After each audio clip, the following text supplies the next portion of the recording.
রীতা, শোনো দেখে।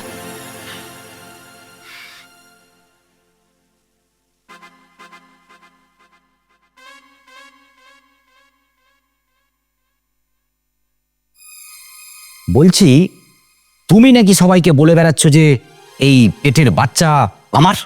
যেটা বলেছি ঠিক বলেছি।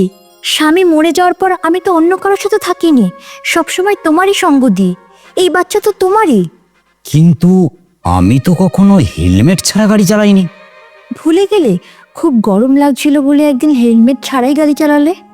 ওই যে যেদিন রাতে আমার বাড়ি আসলে।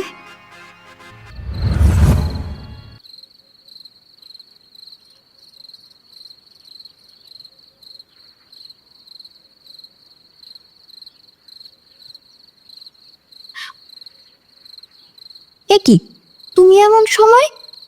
তোমার জন্য না মনটা খুব খারাপ লাগছিল, আর তাই চলে এলাম। আর তাছাড়া ভালোবাসা কি কখনো সময় মানে রীতা? তুমি আমায় ভালোবাসো?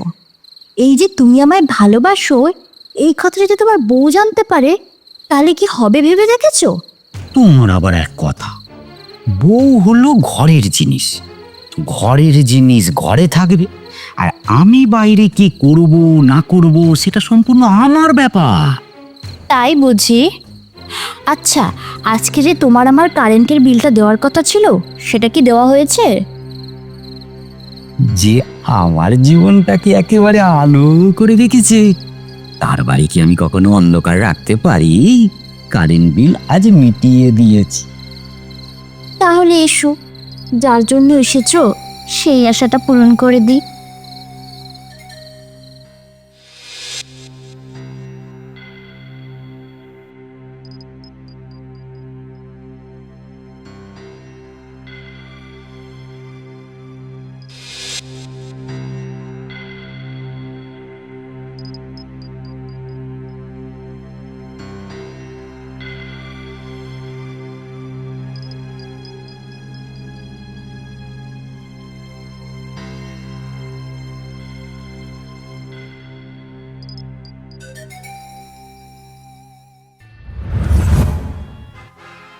যাই হোক, তুমি এই বাচ্চাটাকে নষ্ট করে দাও।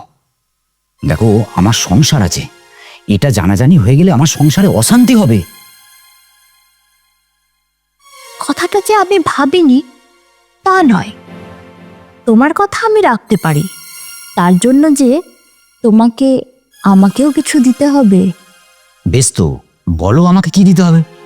দেখো, বেশি কিছু দিতে বলবো না, তুমি ওই 5 লাখ টাকার মতন আমায় দিয়ে দাও, তাহলেই বাচ্চাটা আমি নষ্ট করে দেব। 5 লাখ টাকা? হ্যাঁ, কি বলছো তা তুমি নিজে জানো? 5 লাখ টাকা কি মুখের কথা? তাছাড়া অত টাকা আমি কোথায় পাবো? অত টাকা যে তোমার কাছে নেই সেটা আমি জানি। তাহলে তুমি এক কাজ করো, আমার এই ছোট জমিটার পাশে তোমার যে একটা 1 বিঘা জমি আছে সেটা তুমি আমার নামে লিখে দাও। সালা, ঘরের বউয়ের সাথে যা খুশি করো না কেন, কোনো চাপ নেই। শুধু শুধু ওই শখের 1 বিঘা জমিটা আমায় দিয়ে দিতে হবে। কি ব্যাপার, কি এত ভাবছো? না না, ভাবছি ওই জমিটা তোমায় দিয়ে দিলে গ্রামের লোক সব কি বলবে, আর আমাকে জিজ্ঞাসা করলে উত্তরই বা আমি কি দেব? সেই বুদ্ধিও আমার কাছে আছে। তুমি সবাইকে বলবে জমিটা তুমি আমার কাছে বিক্রি করে দিয়েছো আর আমি কিনে নিয়েছি। কি আর করব, উপায় যখন নেই দিতে তো হবেই। আমি তাহলে আসি। এসো, তবে ভুলে যেও না কিন্তু, আমার দরজা তোমার জন্য সব সময় খোলা আছে।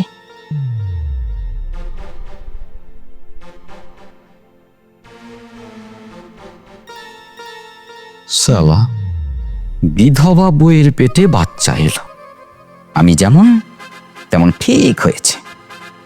বউ যখন জানতে পারবে যে ওই বিধবা বউটাকে আমি জমি দিয়েছি, তখন যে আমার অবস্থাটা কি করবে কি জানি।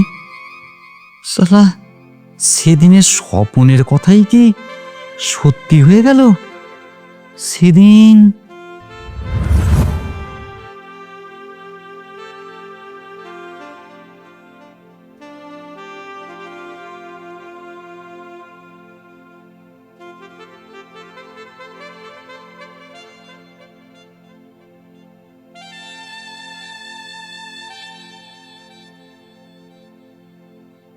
শম্ভুদা,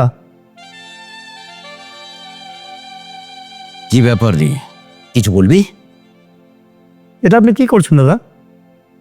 আপনার ওই 1 বিঘা জমি তো আমি খরচা করে ফসল ফলিয়েছি, সেই ফসল আপনি কেন কেটে আনছেন আপনার লোক দিয়ে? তার কারণ হচ্ছে আমার কাছ থেকে যে সমস্ত টাকা তুই ধার নিয়েছিস তা তো 1 টাকাও আজও শোধ দিসনি। তার উপর ওই জমির আগের বারের যা খাজনা সেটা পর্যন্ত আমায় দিসনি। আর তাই আমার লোক দিয়ে ওগুলো সব কাটিয়ে আমার বাড়ি নিয়ে আসলো। এটা করবেন না শম্ভুদা, আমি অনেক টাকা খরচ করে ওই জমির ফসল ফলিয়েছি, আর তারপরে তো জানেন আমার বেন্টি মাঠ, আমার পিছনে অনেক টাকা খরচা চলে যাচ্ছে। দয়া করে আমাদের উপরে এই অন্যায়টা করবেন না শম্ভুদা। দেখ স্বপন, ওই টাকার কাছে আমার দয়া মায়া মমতা এসব কিছু নেই। তবু তুমি যখন এত করে বলছো তখন ঠিক আছে, আগে ফসলগুলো বিক্রি করি, তারপর আমি তোমাকে না হয় 200-500 টাকা দান করে দেব। শম্ভুদা, আমি একজন গরিব চাষি আর ওই মৃত্যু পথযাত্রী।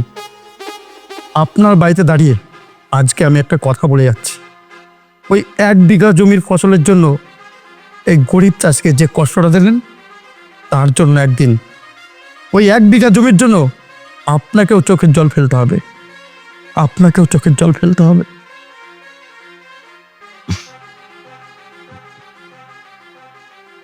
এটার কথা শুনলে খুব হাসি পা। চুপ।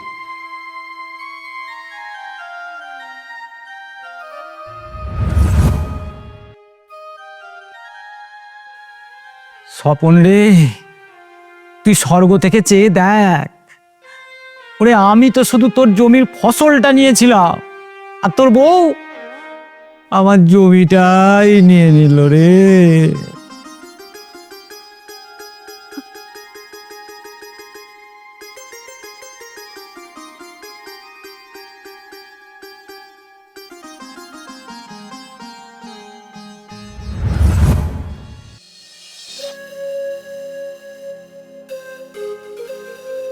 কি হলো, তুমি এভাবে বসে পড়লে যে?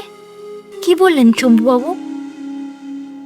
গীতা, তুমি আর ওই লোকটাকে বাবু বলো না। আমি কত করে অনুরোধ করলাম, আমার কোনো কথাই শুনলো না।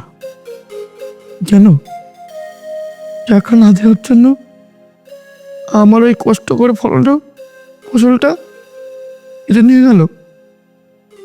এখন আমি কি করব তুই বলো না রীতা। আর আমার মতো মানুষের এখন বেঁচে থাকার থেকে মরে যাওয়াই ভালো। এ কি, তুমি এমন করছো কেন? কি হয়েছে তোমার? যন্ত্রণা, অসহ্য যন্ত্রণা রীতা। ভাবছি আমার কিছু হয়ে গেলে তোমার কি হবে? তুমি চলবে কিভাবে? তুমি তুমি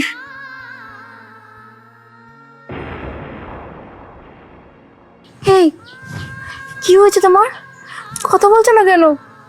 কি হলো তোমার? না, এ হতে পারে না।